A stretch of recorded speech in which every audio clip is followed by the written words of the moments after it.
स्वर सुधा मंच पर आप सभी का स्वागत है।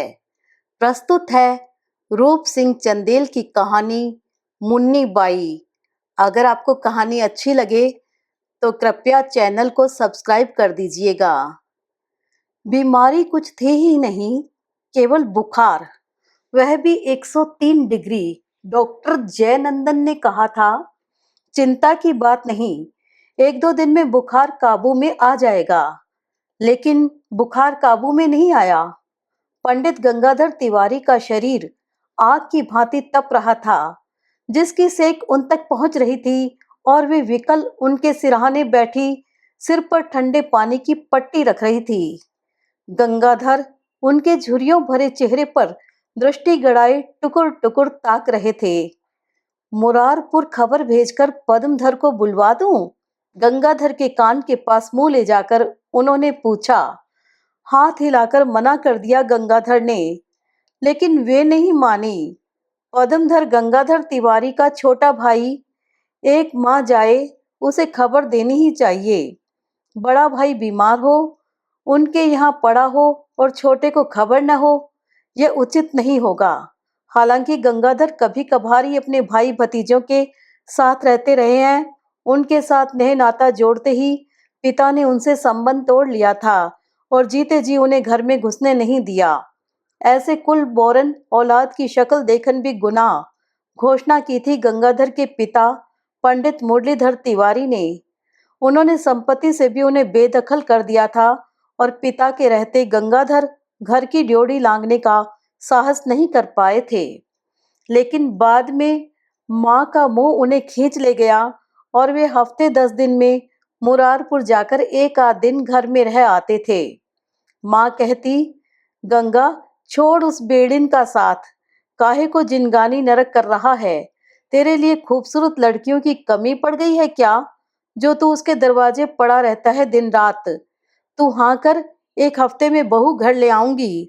फिर बेटे के चेहरे पर बूढ़ी आंखें टांग माँ कहती, बेटा पैसों के पीछे भागने वाली वे कभी किसी की नहीं हुई।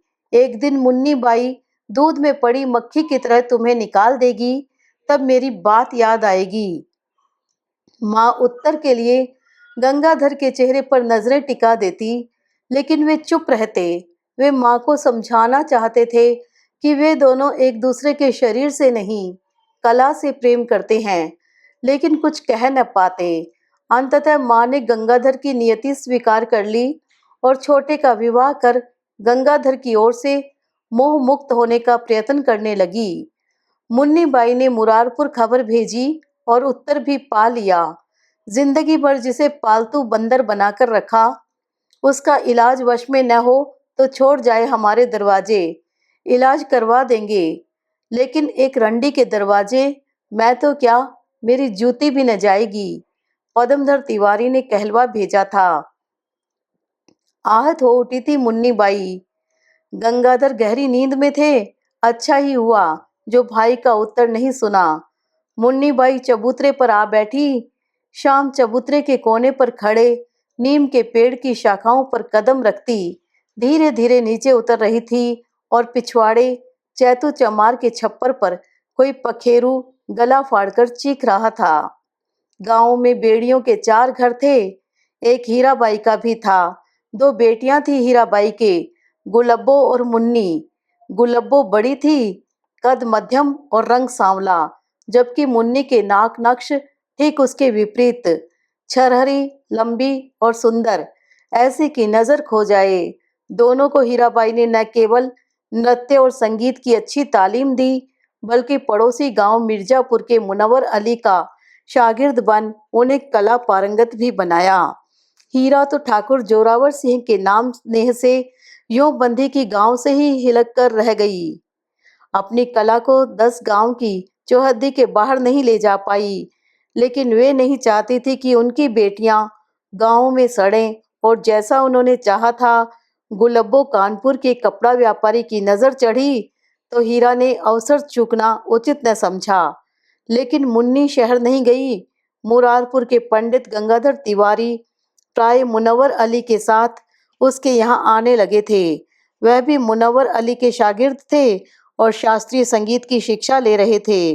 दोनों का एक दूसरे के प्रति आकर्षण हीराबाई से छुपा न रहा और उन्हें एक दूसरे से अलग रखने के उनके प्रयास भी व्यर्थ रहने लगे थे। उन्हीं दिनों एक बार गांव में गिरधारी सिंह ने अपने बड़े बेटे के जन्म की खुशी में अपने दरवाजे नाच गाने का आयोजन किया था। शीशुपुर की चंदाबाई के साथ हीराबाई को भी बुलाया था। हीरा ने नृत्य गायन के लिए मुन्नी को तैयार कर लिया था। गिरधारी सिंह के दरवाजे खुली जगह पर शामियान लगा था। कई दिन पहले से पास पड़ोस के गांव में इस नृत्य संगीत के कार्यक्रम को प्रचारित किया गया था। भीड़ इतनी थी कि लोग जानवरों की नांदों के ऊपर, चबूतरों, मकानों की मुंडेरों, गली में खड़ी बैलगाड़ियों पर बैठे थे और उनके पीछे भी कितने ही लोग खड़े थे मुन्नी और चंदा का नृत्य देखने और गायन सुनने के लिए। चंदा के बाद मुन्नी के पैरों के घुंघरू जब झनके, भीड़ दम साधे देखने सुनने को आतुर हो उठी थी। मोरो तो गिरधर गोपाल, दूसरों न कोई। मुनव्वर अली हारमोनियम बजा रहे थे और पंडित गंगाधर तिवारी तबला। मो मो मोरे तो गिरधर गोपाल।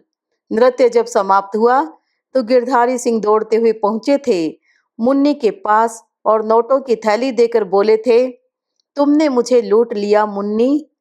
मुन्नी से पहले थैली हीराबाई ने थाम ली थी और बोली थी, शुक्रिया लंबरदार, आप जैसे कला पारखियों के कारण ही हम जिंदा हैं। हीराबाई के कथन से प्रोत्साहन मिला था गिरधारी सिंह को। दूसरे दिन ही दौड़े आए थे उसके घर। उस समय मुनव्वर अली मुन्नी को गायन का रियाज करवा रहे थे और गंगाधर तबले पर संगत कर रहे थे। मुनव्वर अली के जाते ही गिरधारी सिंह ने प्रस्ताव रखा था, मुझे तुम्हारा हाथ चाहिए मुन्नी। कैसा हाथ? अनजान बन पूछा था मुन्नी ने। हाथ? हाथ यानी तुम्हारा साथ। मैं तुम्हें अपनी बनाना चाहता हूँ। तुम इसी घर में रहोगी, लेकिन इस घर की कीमत हीराबाई को चुकाकर मैं इसे हवेली में बदल दूंगा। यही नहीं, तुम्हारे दूसरे घर को भी, जहाँ तुम नाचने गाने का अभ्यास कर सकोगी। बड़े ऊंचे सपने लेकर आए हैं ठाकुर साहब। फिर बुला लाइए पंडित और इकट्ठा कीजिए गांव वालों को, रिश्तेदारों को हो जाए भांवरे। ठठाकर हंसी थी मुन्नी। वह सब भी हो जाएगा। मुन्नी तुम हाँ तो करो। मेरे हाँ करने से क्या होगा ठाकुर साहब? पहले अपनी ठकुरानी और बिरादरी से तो हाँ करवा आइए, फिर बात कीजिए। मतलब यह कि तुम इनकार कर रही हो? आप समझते हैं तो ऐसा ही मान लें। फुफकार उठे थे गिरधारी सिंह। गांव में मेरे प्रस्ताव को ठुकराने की हिम्मत किसी में नहीं है मुन्नी बाई। जमींदारी चली गई तो क्या? गिरधारी सिंह की बात बीच में ही काटकर बोली थी मुन्नी बाई। शुक्र है कि जमींदारी चली जाने का एहसास है ठाकुर साहब आपको। और जहां तक आपके प्रस्ताव को अस्वीकार करने का सवाल है, मैंने तो किया नहीं, बस इतना ही कहा है कि ठकुरानी से पूछ आएं। गिरधारी सिंह वहां एक क्षण भी न रुके थे, पैर पटकते चले गए थे। हीरा शहर के किसी धनी व्यक्ति के हवाले करती मुन्नी को इससे पहले ही एक दिन गुलब्बो गांव वापस लौट आई थी। उसका वह तथाकथित पति मर गया था और पति के परिवार वालों ने अगले ही दिन उसका सामान सड़क पर फेंक दिया था। गुलब्बो गांव लौटी तो खोई सी रहने लगी। नृत्य से संबंध तोड़ लिया। हीराबाई की कोशिशें गुलब्बो में नृत्य के प्रति उत्साह का संचार न कर सकी। यहाँ तक कि वह मुन्नी की महफिल में भी नहीं जाती थी। बैठी या लेटी दिन भर कुछ सोचती रहती। बहन की जीवन गाथा ने मुन्नी को और अधिक सतर्क कर दिया। शहर ही नहीं, पास पड़ोस के गांव के रईसों के नथ उतारने के बड़े से बड़े प्रस्ताव को वह ठुकराने लगी थी। बड़ी बेटी की आकस्मिक वापसी और छोटी की हट ने हीराबाई को चिंतित कर दिया था। अनुभवी माँ ने यही जाना था कि किसी की होकर रहने में न केवल आर्थिक सुरक्षा मिलती है, बल्कि कला की रक्षा भी होती रहती है। वह कैसे समझाए मुन्नी को कि बिन मजबूत कंधे के लंबा जीवन कैसे काट सकेगी। लेकिन हीराबाई की एक न चली मुन्नी के तर्कों के समक्ष। बहन का उदाहरण उसके समक्ष था। माँ से पूछती वह, आप ही बताइए अम्मा, दीदी की जिंदगी कैसे कटेगी? नृत्य संगीत की इस देवी को आपने शहर के उस सेठ की थैली से केवल इसलिए तोल दिया था जिससे वह उस सेठ की हवेली की शोभा बन सके, यह जानते हुए भी कि ऐसा कभी नहीं होगा, कभी नहीं होता, क्योंकि कभी नहीं हुआ। आप अपने बारे में सोचकर देखें, क्या मिला आपको? क्या एक दिन के लिए भी आप अपनी डेहरी लांग कर ठाकुर जोरावर सिंह के घर जाकर रह सकी? माँ, रखेल को रखेल ही रहना होता है और किसी भी हवेली में उसका स्थान सबसे अलग होता है, उपेक्षित, तिरस्कृत। कुछ रुककर उत्तेजना को झिटकते हुए सहजता ला वह कहती, माँ मुझे रखेल नहीं बनना, मुझे मेरी कला के लिए जीने दो। और मुन्नी बाई का जीवन नृत्य संगीत में हो गया। दूर दूर से उसे बुलावे आने लगे। मुनव्वर अली जब तक जीवित रहे उसके साथ जाते रहे और गंगाधर तिवारी, उनके बिन मुन्नी घर से बाहर कदम नहीं रखती थी। दोनों एक दूसरे के पूरक हो चुके थे। हीराबाई ने बेटी की नियति को स्वीकार कर लिया था। उसके बाद गंगाधर अधिकतर मुन्नी के घर रहने लगे थे। दोनों ने गांव के दुर्गा मंदिर में जाकर एक दिन मूर्ति के सामने साथ जीने मरने की शपथ ली थी और यह साथ शरीर की जरूरतों से कहीं अधिक कला के लिए था। जब तक गंगाधर की थाप तबले पर नहीं पड़ती थी, मुन्नी बाई के पैर नहीं थिरकते थे। जब कहीं कोई कार्यक्रम नहीं होता, मुन्नी घर में घंटों रियाज करती। कानपुर ही नहीं, फतेहपुर, इलाहाबाद, इटावा, उन्नाव जैसे शहरों और गांवों में मुन्नी बाई का नाम लोगों की जुबान पर चढ़ गया था। मुन्नी बाई का नाच लोग सुनते और उमड़ पड़ते। बेटी की शोहरत देखने के लिए हीराबाई अधिक जीवित नहीं रही और मुनव्वर अली भी वृद्धावस्था के कारण अपनी इस शागिर्द का लंबे समय तक साथ नहीं दे सके। लेकिन उन्होंने अपने बेटे इरफान अली को मुन्नी के साथ कर दिया था। वर्षों अपने नृत्य गायन का डंका बजाती मुन्नी बाई ने न केवल शोहरत हासिल की बल्कि पैसा भी कमाया। एक बार कलकत्ता गई तो एक मारवाड़ी उनके नाच और रूप पर ऐसा मुग्ध हुआ कि कीमती मोतियों का हार पहना प्रस्ताव कर बैठा, जैसा हीराबाई से मुन्नी के लिए औरों ने किया था। हार लौटाते हुए उत्तेजित स्वर में बोली थी मुन्नी बाई, लाला जी, गलत जगह यह कीमती हार न लुटाएं, कहीं और काम आ जाएगा। खिसियाकर मुंह छुपा खिसक गया था मारवाड़ी और ठठाकर हंस दी थी मुन्नी बाई। समय तेजी से खिसकता रहा। बढ़ती उम्र के साथ कार्यक्रम कम होते गए। 60 तक पहुंचते पहुंचते वह घर गांव तक ही सिमट कर रह गई। चाहा था कि बिरादरी की लड़कियों को अपनी कला दे सके, लेकिन किसी में रुचि न दिखी थी उन्हें। समय बदल गया था। बिरादरी की लड़कियों की शादियां होने लगी थी और पैर में घुंघरू बांधने के बजाय भांवरे डाल सम्मानीय जीवन जीना वे बेहतर समझने लगी थी। अच्छा लगा था मुन्नी बाई को यह सब, लेकिन मिटती नृत्य संगीत की परंपरा से वे दुखी थी और उन्हीं दिनों पंडित गंगाधर तिवारी बीमार रहने लगे थे। बीमारी गंभीर नहीं, लेकिन यह एहसास कराने वाली थी कि वे बूढ़े हो चुके हैं। लेकिन इस बार के बुखार ने उठने नहीं दिया पंडित गंगाधर को। 5वें दिन अकस्मात सब समाप्त हो गया। 35 वर्षों का साथ छूट गया। उनकी मृत्यु ने मुन्नी बाई को झकझोर दिया। मुन्नी बाई ने गंगाधर की मृत्यु का समाचार भी मुरारपुर भेजा, लेकिन भाई की अर्थी को कंधा देने नहीं आए पदमधर तिवारी। जले में नमक छिड़कते हुए कहलवा भेजा। मुन्नी बाई से अधिक सगा कोई नहीं था गंगाधर तिवारी का, वही करे उनका क्रियाकर्म। मुन्नी बाई के लिए यह चुनौती थी, लेकिन हताश नहीं हुई वह। हताशा कभी उसके शब्दकोश में रही ही नहीं। गांव में ही नहीं, आसपास के 10 गांवों में उनकी प्रतिष्ठा थी। गंगाधर की अंत्येष्टि के लिए सारा गांव आ जुटा था। शंकर बेड़िया ने मुखाग्नि का निश्चय किया।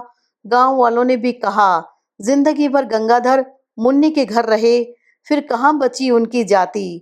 शंकर ठीक ही दे रहा है मुखाग्नि, भाई भतीजे नहीं तो कोई तो देगा ही। गंगाधर तिवारी की अर्थी जब उठी, मुन्नी ने चूड़ियां तोड़ डाली, बेहोश हो गई, लेकिन जल्दी ही संभली, क्योंकि एक बड़ी चुनौती सामने थी। 13वें दिन का अंतिम कर्म 13वीं। शंकर ने मुखाग्नि दी तो लोटा भी उसी ने थामा। मुन्नी 13वीं की तैयारी में जुटी 35 वर्ष के साथ को ढंग से श्रद्धांजलि देना चाहती थी। बिच्छों की पीड़ा दबाए वह दौड़ती रही, फिरकी की तरह। चाहती थी कि लोग देखें, देखें पद्मधर तिवारी की एक रंडी अपने प्रणयी के लिए क्या कर सकती है। मिर्जापुर जाकर हलवाई तय कराई, गांव के सभी घरों को न्योता दिया। लेकिन गिरधारी सिंह गांव में कहते घूमने लगे, एक ब्राह्मण की 13वीं रंडी करे छी छी, उसके यहाँ खाने जाना नर्क में जाने से बदतर, जो जाएगा मेरा उससे हुक्का पानी बंद। गिरधारी सिंह के साथ खड़े हो गए गांव के दूसरे रईस ईश्वरी अवस्थी, और गांव में ठाकुर ब्राह्मणों में चर्चा कि जो मुन्नी के यहाँ 13वीं खाने जाएगा वह जाति बहिष्कृत। खबरें मुन्नी बाई तक पहुंची। वे चिंतित हुई। 13 ब्राह्मण खिलाने आवश्यक हैं गंगाधर की आत्मा की शांति के लिए। यही परंपरा है, कैसे होगा? यदि कोई न आया तो दूसरे गांव से बुलाऊं, लेकिन वे भी न आए तब? वे किसी निष्कर्ष पर नहीं पहुंची और 13वीं का दिन आ पहुंचा। दरवाजे लंबी चौड़ी चौरस पर शामियान लगवा दिया गया था। एक साथ 100 लोगों के भोजन की व्यवस्था थी। बारी 1000 पतले ले आया था। हलवाई एक दिन पहले मिठाई बनाने आ गया। गांव के लोग निकलते और मिठाई की गंध नाक के रास्ते फेफड़ों में समेटते आगे बढ़ जाते। दूसरे भी पूछ जाते, लेकिन कोई ठाकुर ब्राह्मण पूछने नहीं आया। मुन्नी बाई की आशंका बढ़ती जा रही थी। 13 ब्राह्मणों ने भोजन नहीं किया तो दिमाग में हथौड़े बजने लगे थे, और वही हुआ। गिरधारी सिंह अपने अभियान में सफल रहे थे। दिन के 2 बज गए। 3 बार बुलाने के बावजूद कोई ब्राह्मण गंगाधर तिवारी की 13वीं के लिए नहीं आया। लोटे, गमछे और चांदी के सिक्कों की दक्षिणा उनकी प्रतीक्षा में चबूतरे पर सजे रखे रहे। शंकर थककर रुआंसा हो चबूतरे पर आ बैठा। गांव के निमंत्रित दूसरे कुम्हार, चमार, पासी, कोयरी लोगों की भीड़ जुटने लगी थी, लेकिन समस्या वहीं अटकी थी, 13 ब्राह्मण। और तभी शांत गंभीर स्वर में मुन्नी बोली, शंकर, हम शुरू से ही गलती कर रहे हैं। ब्राह्मण तो हमारे सामने मौजूद हैं और हम उन्हें गांव में ढूंढते फिर रहे थे। और आगे बढ़कर मुन्नी बाई ने चैतू चमार और उसकी बिरादरी के 13 लोगों का हाथ पकड़ पंगत में बैठाया। फिर शंकर की ओर मुड़कर बोली, शंकर, इनके पैर धोकर इन्हें भोजन करवाओ। हमारे पंडित गंगाधर तिवारी की आत्मा को इससे बड़ी शांति और किसी बात से नहीं हो सकती। चैतू सहित सभी भौचक थे, लेकिन किसी ने कुछ कहा नहीं। उसके बाद पंगत दर पंगत बैठती उठती रही। यह सिलसिला देर रात तक चलता रहा और चबूतरे पर बैठी मुन्नी बाई शांत भाव से सबको आता जाता देखती रही।